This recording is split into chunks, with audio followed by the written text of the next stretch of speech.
నంది అవార్డుల ఎంపిక ఈసారి కాస్త వివాదాస్పదంగానే మారింది. మరీ ముఖ్యంగా 2013 ఉత్తమ నటుడిగా ప్రభాస్కి నంది అవార్డు ప్రకటించడం కొంతమంది సినీ అభిమానులు జీర్ణించుకోలేకపోతున్నారు.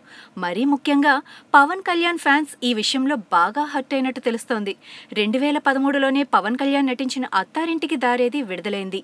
మిర్చిలో ప్రభాస్తో పోలిస్తే అత్తారింటికి దారేదిలో పవన్ కళ్యాణ్ నటనే బాగుంటుందన్నది పవన్ అభిమానుల మాట.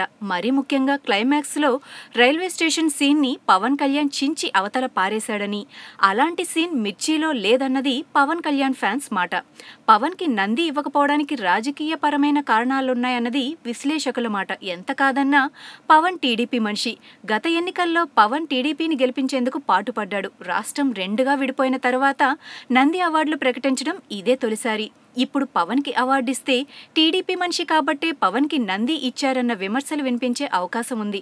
దానికి ఛాన్స్ ఇవ్వకుండా కొంతమంది పొలిటికల్ పెద్దలు జోక్యం చేసుకుని పవన్ కి అవార్డు రాకుండా చేశారన్న గుసగుసలు కూడా వినిపిస్తున్నాయి.